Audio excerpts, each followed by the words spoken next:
Ladies, gentlemen, and duelists of all ages, welcome. I'm your Ojama Blue here, doing a product opening of a single box of Premium Gold Infinite Gold series presented by Konami.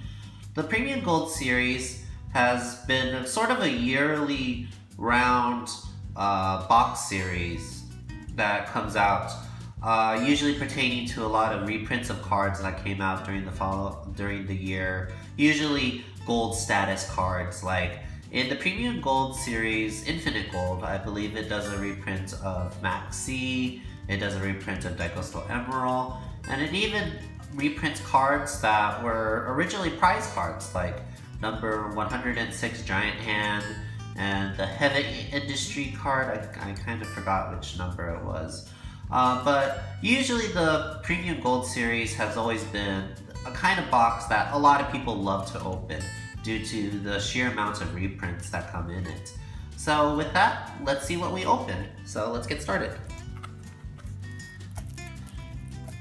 The Infinite Gold series, I believe, came like just after the first Premium Gold series, because actually the Premium Gold series is kind of like an offshoot of the original Gold series.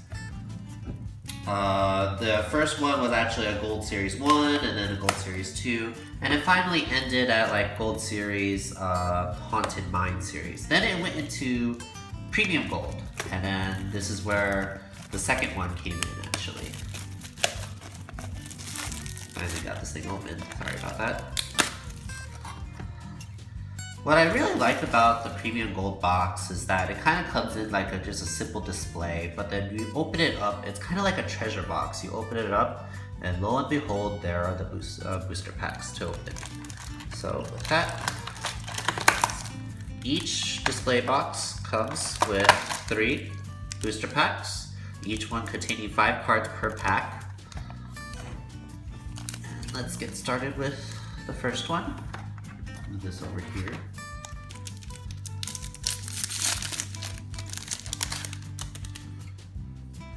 And for our first card, we get Luster Pendulum, the Dracoslayer.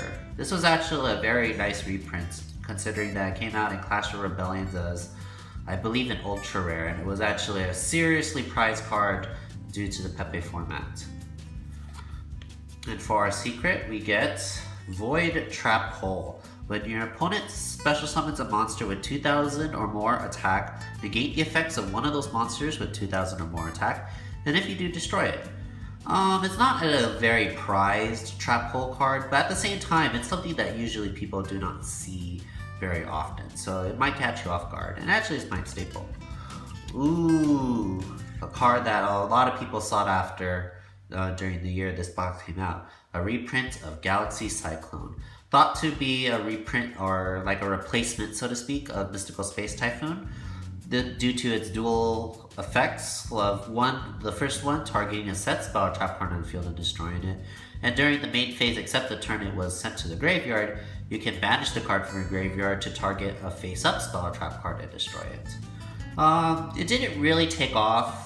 It didn't really gain as much prominence as, say, Twin Twister was, but it's still a really nice card for decks like Lightsworn and BA, things that usually rely on getting a lot of the cards in the graveyard in the first place. And for our second secret, we have Tsukimo Slash. If a monster you control attacks a monster whose attack is higher than itself during damage calculation, your battling monster gains attack equal to the difference between your life points and your opponent's during that damage calculation only.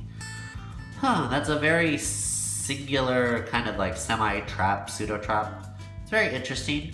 I really like the art. It features number 39 Utopia, which is really nice, especially in that secret art form. And for our final card, we got Rubric of the Burning Abyss. I forgot actually, yeah, the Burning Abyss cards do come in this. So yes, there's actually new cards that come in it, like the OCG import of Beatrice, as well as reprints of like Dante, Virgil, and all the other Burning Abyss monsters as well. So we'll probably see much more of those as we go along with it. For our second pack, first card is Constellar Pleiades. Wow, this was a really nice reprint due to its sheer effect of just being able to bounce any card during either player's turn. It was so good, and it's still good now in many respects. For our secret, we got Treacherous Trap Hole. If you have no trap cards in your graveyard, target 2 monsters on the field and destroy those targets. Wow. Really nice looking as a secret, actually. A lot of people actually like downplay the gold series. Like, they don't like the way the border looks, they don't like the way it kind of makes the words a little transparent. I personally don't mind them at all. I actually like the way they kind of look, so to speak, with some of them. Next is Breakthrough Skill. For our second secret of the box, we get, I actually can't read it, so I guess there's justification on it. There's Agmari, the Fiendish Monarch. So it's a Monarch card, a lesser known one. When this card is tribute summoned, you can banish 1 spell card in your graveyard to add 1 card of the same name as the banished spell card from your deck to your hand. It's very interesting. It has the same stats as Monarch of 224 to 1000, but you don't see it too much plays, and I kind of see why, due to it not actually getting you anything in particular. And for the final card, like we did before in the last pack, we got a Burning Abyss card. This time we got the Pilgrim of the Burning Abyss, the Ascension of Dante once he finally ascends to heaven. This is a really nice card, the card you need pretty much if you ever attack Beatrice in your extra deck, because as long as Beatrice exits the field, you can special summon any Burning Abyss from the extra deck, and usually you go into this Dante due to its untargeted ability and its high attack power of 28. Pretty nice pack so far in my opinion, but let's open up the final one to see if maybe we could do something a little better.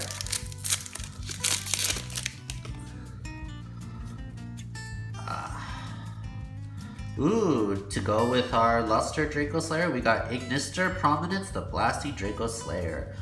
The one synchro monster that like almost got hit instantly with the emergency ban list due to its sheer powerful effect of plussing on special summons, as well as being able to target any pendulum zone, including your opponents, and to shuffle, non-targeted shuffle any card after that back to the deck. That's actually a really broken effect, and definitely a reason why it was limited.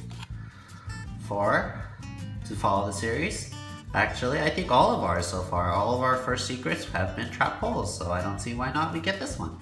Deep Dark Trap Hole. When a level 5 or higher effect monster is special summoned, banish that level 5 or higher effect monster. And you see Goyle falling into an eternal abyss. That's really nice. Oh, and then we get Remove Brainwashing. I actually forgot that this card was in here. Due to the prominence of Kaijus, and Kaijus actually being kind of like a main deck card and actual archetype used in the series, there's a reason why it was reprinted, and it's actually a really nice one. Though the art kind of bothered me. If you actually look at the woman's neck, it's a little, elonged, kind of bothers me. Moving on to our second secret, it is the Phantom Knights of Dark Gauntlets. This is one of the Phantom Knight cards that are treated as a monster when you activate it, I believe. Send 1 Phantom Knight spell or trap card from your deck to the graveyard. So it automatically Foolish Burials like the Break Sword, which is really nice. When your opponent monster declares a direct attack while you control no cards and discards to your graveyard, you can special summon it in defense position. As level 4 attack 300, defense 600 effect monster, but banish it when it leaves the field. This card is not treated as a trap card. If special summoned this way, this card gains 300 defense for each Phantom Knight spell or trap card in your graveyard. So in itself, when you activate it, at least on the field, you will automatically at least get an additional 300. So instead of 600, it'll turn into 900. It's not a lot of defense, so it probably won't survive the attack anyway, but it's a nice card to have realistically. And for the final card, yes, another Burning Abyss. It seems pretty systematic actually. That's actually really interesting. I get Firelink of the Burning Abyss. Send 2 face-up Burning Abyss monsters you control to the graveyard. Then target up to 3 cards on the field to destroy them.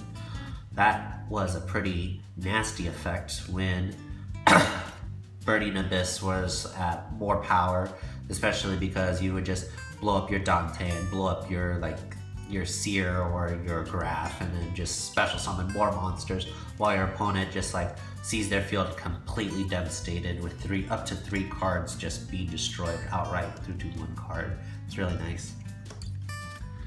And with that, we finish our gold series. It wasn't too bad a box. I didn't really plus too much of it. I didn't really get any cards that I would have liked to see. I would like to see at least maybe one of the major reprints, but you know, that's always the case with these kind of things due to, this one's left out.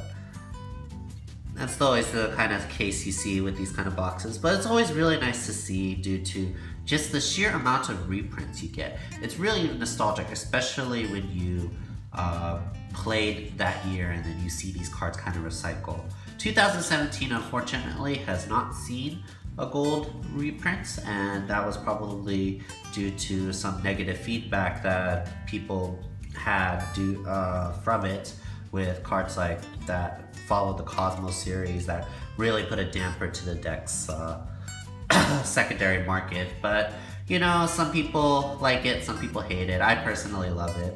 So, and that wraps up what we have. So, and that finalizes it. Sorry, repeating myself. Well, anyway, duelists, stay tuned. The fun is just getting started.